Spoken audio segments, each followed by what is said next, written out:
beautiful people. I hope everyone is having a blessed day. And, you know, it just feels like I just have a lot of people in my living room. But I just enjoy talking to you all. And I enjoy the feedback. Thank you so much. What I'm going to go ahead and do is I'm going to tell you what I have. And then I'm going to say my grace. And I'm going to go ahead and get it in. Because we're going to talk today, you know, like we usually do, okay? So, I had some of those Louisiana crawfish from Publix. And at the time, I didn't know that these shrimp came on skewers, but from Publix as well. They're in a box. It smells so heavily in here right now, y'all. I'm not going to lie to you. And I julienne some sweet peppers, red, orange, and yellow. And also with some Betrayal onions and sauteed them just a little bit and added some of that rice vinegar to it, y'all. And I got some potatoes here and a couple of Maya lemon because that's all I had, and regular lemon. And of course, Louisiana seafood sauce for dipping. My Dasani water. This is a long intro? Nah, it ain't long. And of course, Canada Dry Ginger Ale. All of it's on deck. And you know, I have some dessert. I showed y'all in another video that I had. But I had some dessert. And it's called Donut Peaches. When I tell y'all these peaches are heavenly, my mouth was just watering just telling you about it. But I'm going to go ahead and get it in. Let me say my grace. And because I have to tell y'all something. I got to tell y'all something.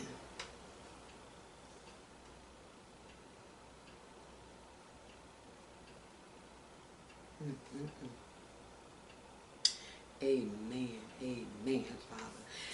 Okay. I got to have a straw.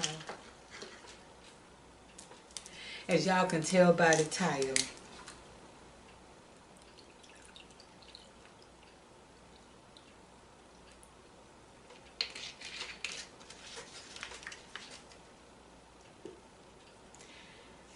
I was really thinking about what title, you know, what I was going to do with this title. But as you can tell by the title,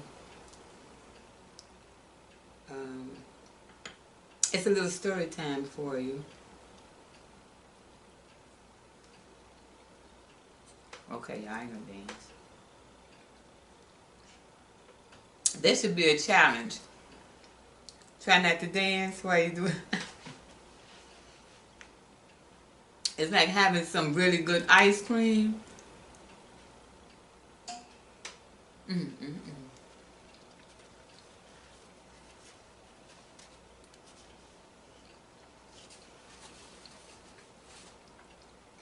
And like I was showing y'all the other day, I'm trying to get up there. The potatoes with the onions and pepper on it. Here you go. I'm giving you the whole thing.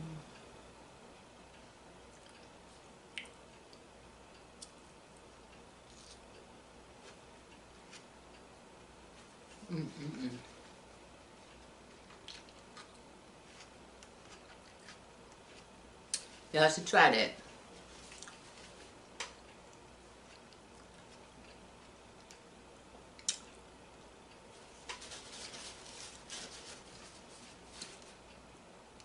Let's talk.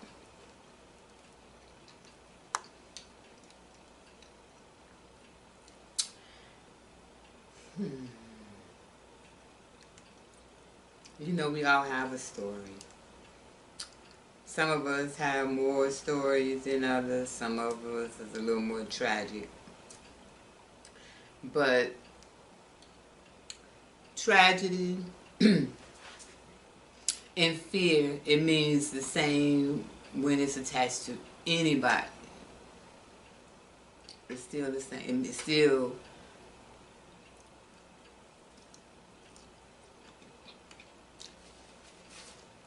still a harsh thing to deal with.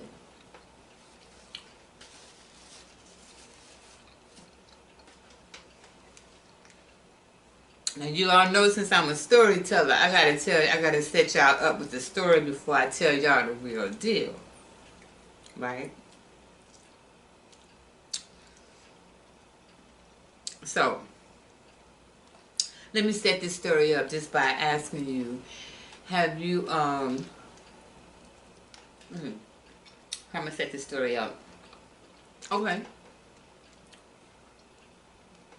Let me set this story up by asking if you have ever seen the movie I Know My First Name is Steven,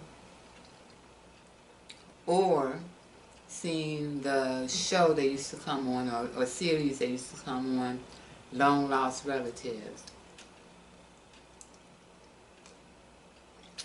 Okay.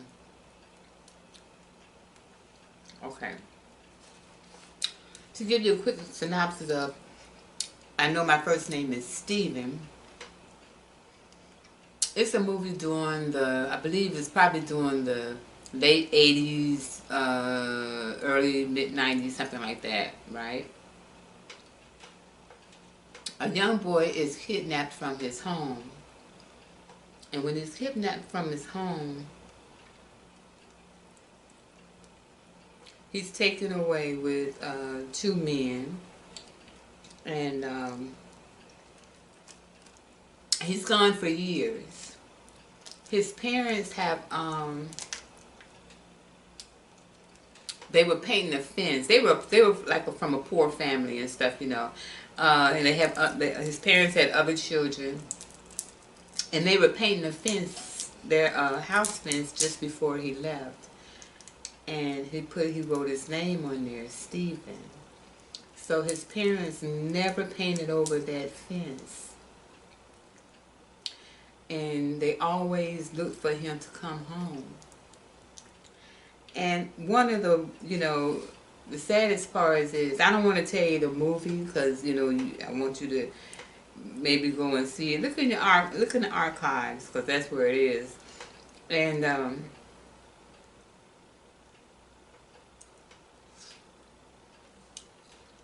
so and then,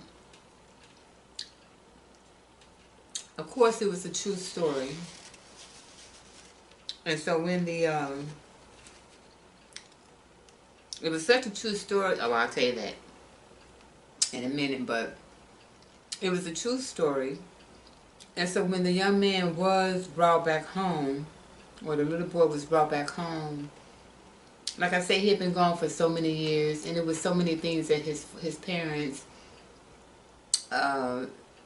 tried to keep the same, like his Christmas gifts. You know, they kept his Christmas gifts, or they would buy him Christmas gifts each year, something like that, you know. But anyway, it was just different traditions that they would try to, you know, keep hope alive for him. And what's ironic is, like I said, it's a true story, but what's ironic is that little boy, well, to tell you, I'm not going to tell you what happened to him later, but actually his brother ended up being a serial killer. He grew up and he was a serial killer. There was a criminal, one of those ID movies on, and his brother had lured this woman and her daughters from their hotel room.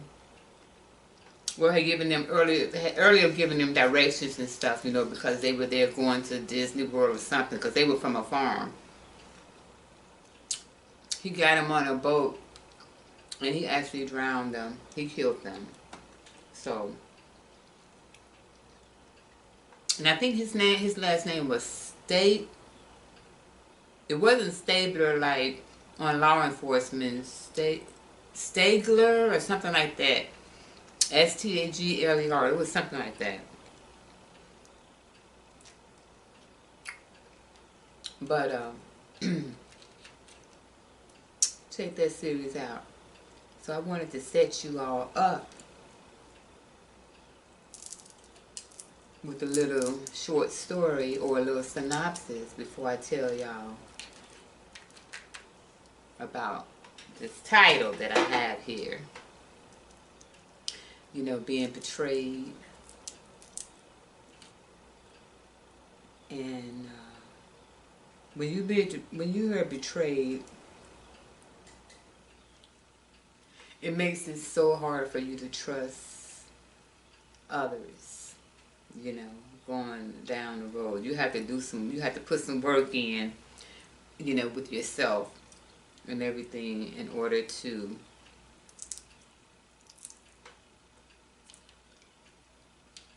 be able to understand and move correctly, right?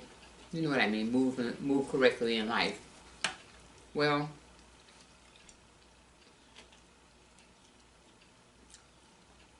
like I said, that young man was gone for years. And of course, you know, his siblings, they had missed him and they had different reactions. They were all good reactions, but they had different reactions. And then with the Long Lost Love series, I had to stop watching that because I would be watching that and I just be crying all the time. So I had to stop watching that because the Long Lost Love series was about this man. People would write into him and they would say, well, you know, my mother gave me up for adoption. I want to find my mother. I want to find my father. I want to find my sister. I want to find my brother. I want to find a long lost relative.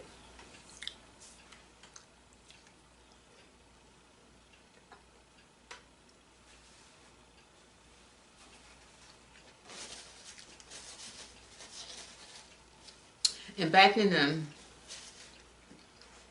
I think around the early 2000s, is when they used to come on. However, I don't know, at the same token, if you all remember years ago when they had that long lost love or long lost relatives and stuff, when they had that series on, there was no Google, no Google way, you know, no way to Google or try to find out, you know, a long lost love's location, right? I'm getting it in, y'all. I'm getting it. I'm getting it out, brother.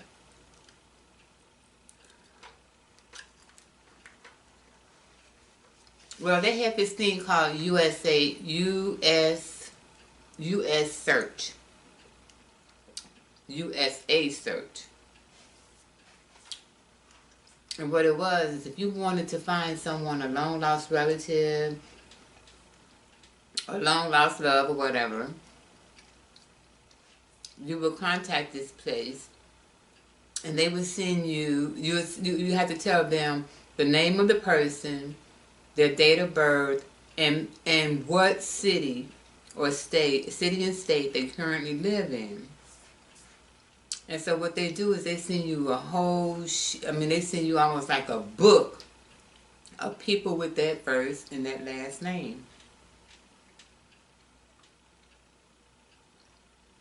You have to call call them up. They have the address, all of that. You have to call them up. And that was in the 90s. I did that. I did that, you all. And towards the end, at the end of this video, I'll show you the evidence from when I did it.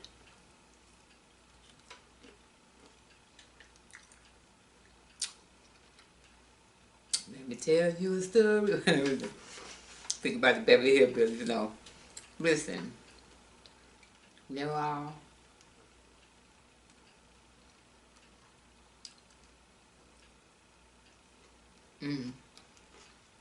they're so good with that hint of rice vinegar on it. I'm telling you, okay. Try it. Try it for yourself.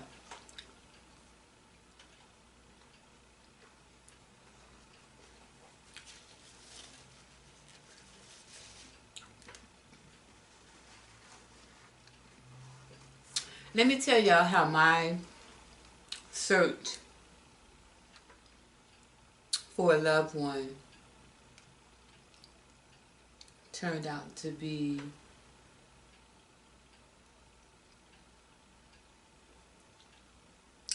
the biggest betrayal. Now, this is one of the biggest betrayals that I've experienced in my life. This is one of the most biggest betrayals that I have experienced in my lifetime, in my life so far. And I hope not to ever be betrayed like this again. However, I want to tell you all of my experience, because so many times people do not tell. They don't say anything. Hence the Me Too movement. They don't say anything, and so people will go on to repeat the stupidity, the foolishness, the madness that they do. Okay? You have to say something. You have to tell somebody.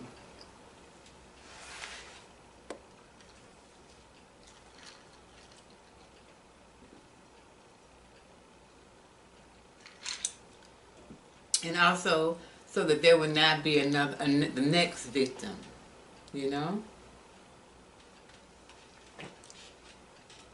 It's like in a relationship, before me, hey, don't have no control over that.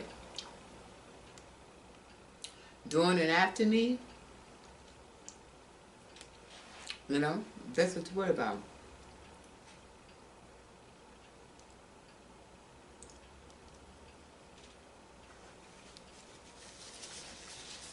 Okay. You all, my dad passed away some years ago.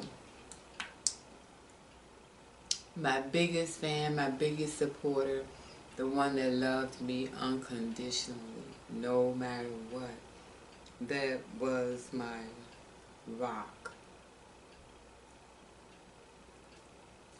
With wisdom, like, used to sometimes call him E.F. Hutton.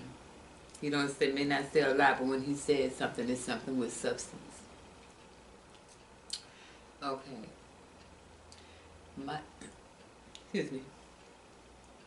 My dad had a son before, well, we're not too far apart. We're about a year apart, okay? So, my dad had a son before he met my mother, or at the same time, excuse me, or at the same time as meeting my mother, okay? But he wasn't with the mother or anything like that. But let me just fast forward and say, the last time I saw this little boy, he's the oldest, so the last time I saw him, he was 9, I was 8. That was the last time I saw him. And so after that, when I turned about, I want to say when I turned about 14 or 15, or even before that, I wanted to find my brother. I was like, where's, I want to find him. Where's my brother, And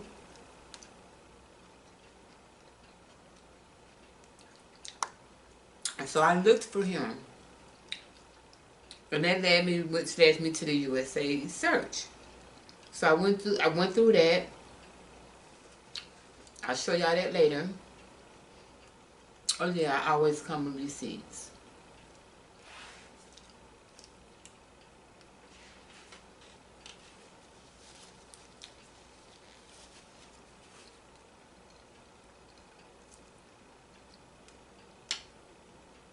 So I went through that, and I didn't call everybody because it was quite a few pages. Never found her. trying to go through family, you know. My dad, he was always in support of me finding them, you know, looking for them, finding them and everything like that. Anyway, let me just fast forward to um, my dad's deathbed.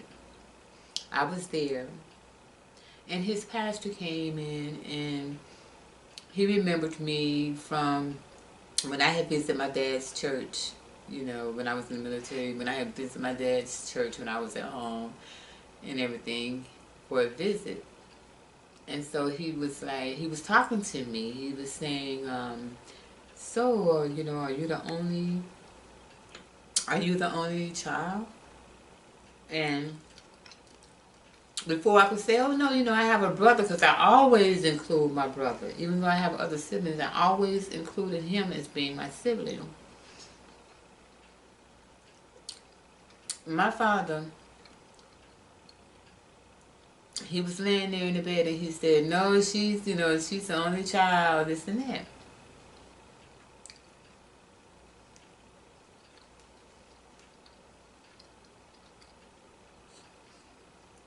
So as like I said, since I was younger, a little girl, I've been looking for my brother, off and on looking for my brother. Even when I had gotten married, had kids, I was looking for my brother. I always told my daughters about, you know, my brother. I had another brother and stuff like that. Okay.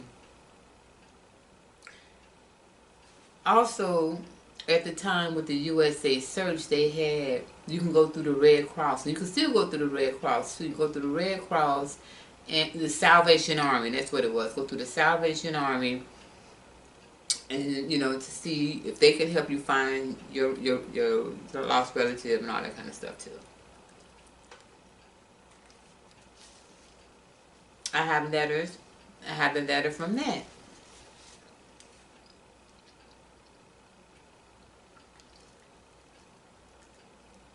So you all, let me tell you something.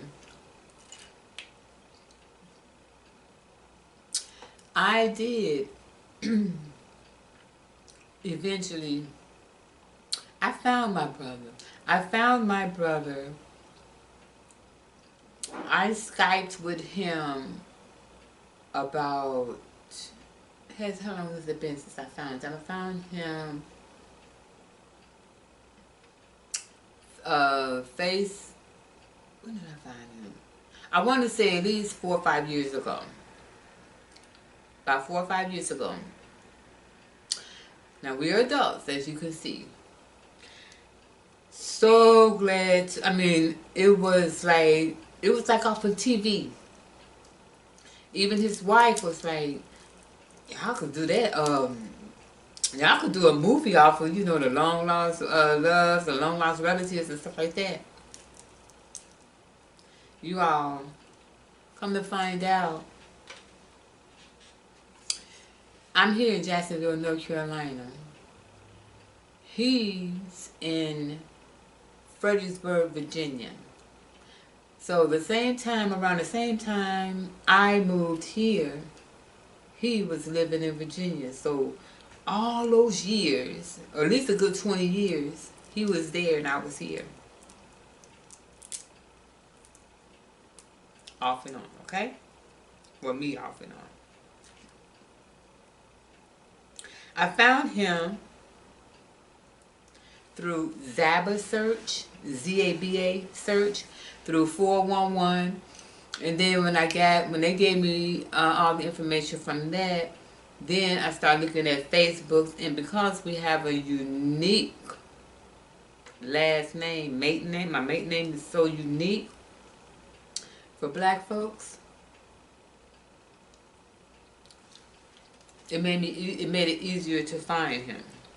So I found him. He's visited my home. Had a great time.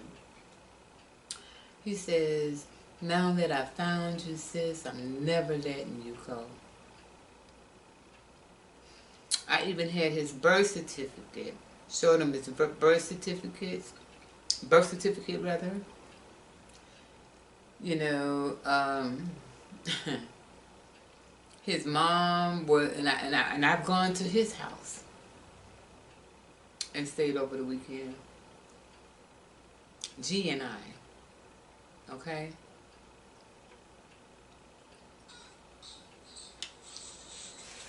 Excuse me now, that's my phone.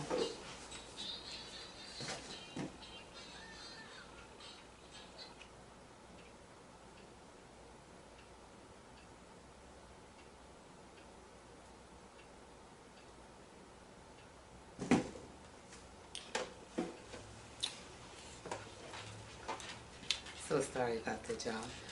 But stuff over here. So we've you know, he's met my he's seen my he's met both of my daughters. Eventually he was able to meet both of my daughters.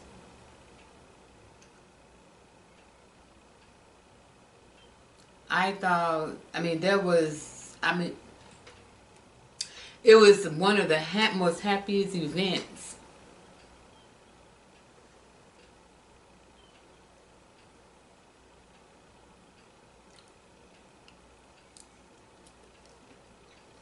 Until it wasn't anymore, you all. Until it wasn't anymore. And I'm going to tell you something. Because I'm a pretty good judge of character.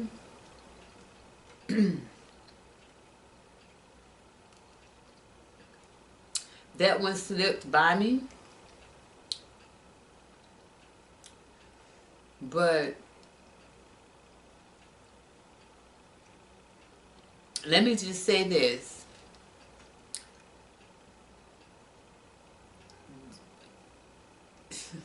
There was a reason why, well, I put it like this.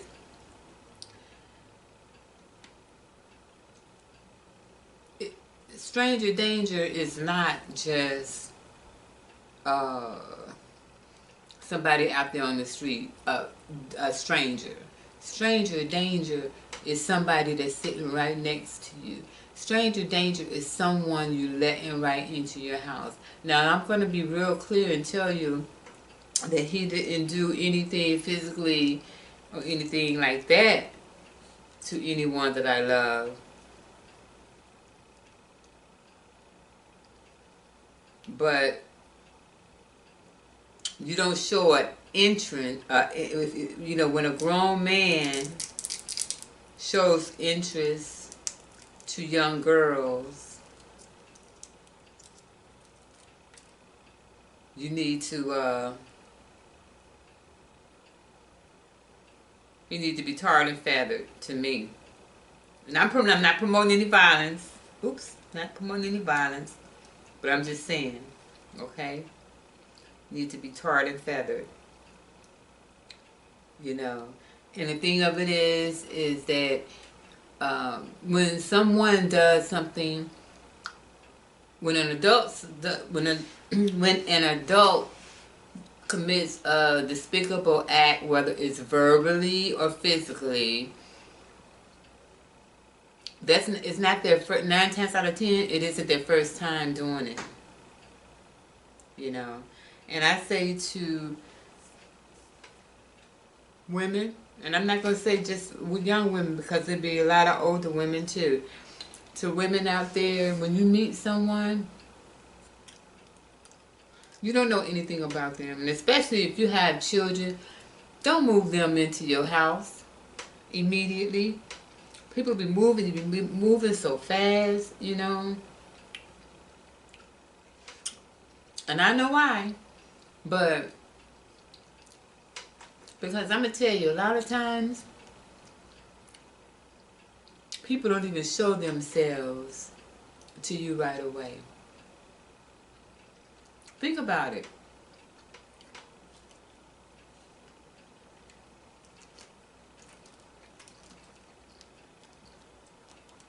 When you're in a fresh relationship, people don't really show themselves.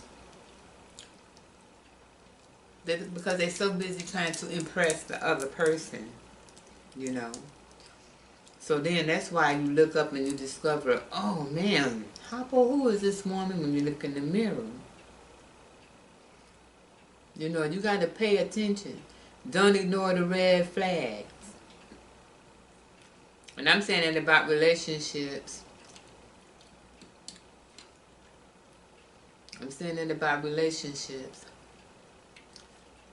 And what makes it even worse is when the wife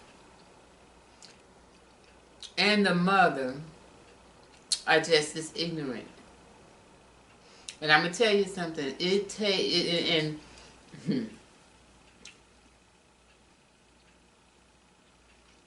When the wife and the mother is just as ignorant.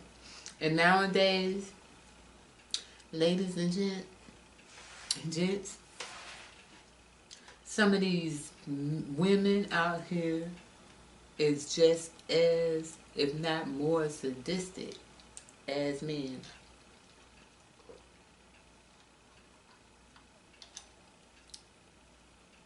You have to be careful.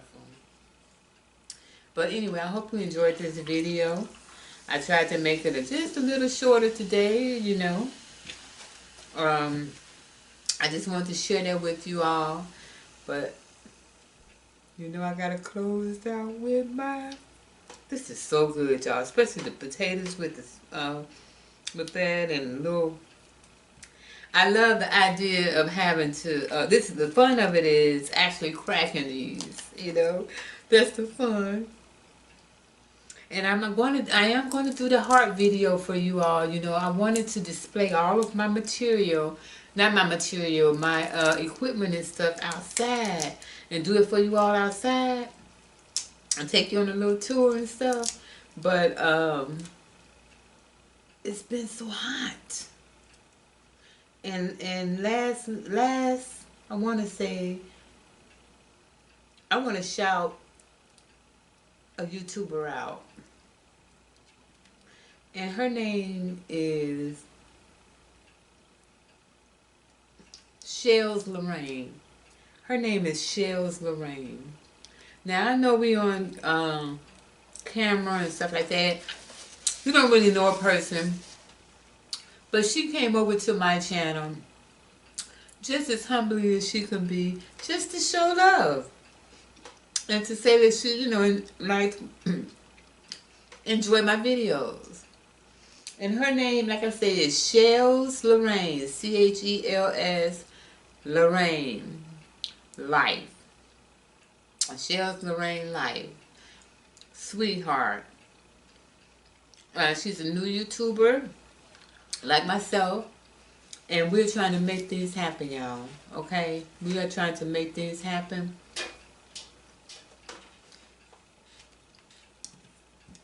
So don't forget to go over there and, you know, subscribe to her channel. Well, I mean, no, I'm not saying subscribe to her channel. Don't forget to go over to Shells Lorraine Live and check out her channel. Show her some love. Because, you know, I don't want to get no kind of, I want to get everything naturally. You know, if you like what you see, I really appreciate it. I just want to thank you all for rocking with me. Y'all just don't know. I thank y'all for rocking with me. I really do. Yeah, you too. So y'all go check it. If you have not checked out Donut Peaches,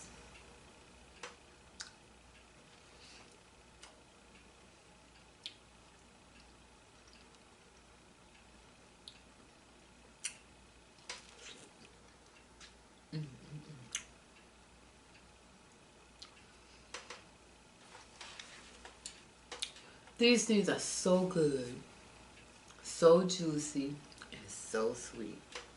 Go check it out.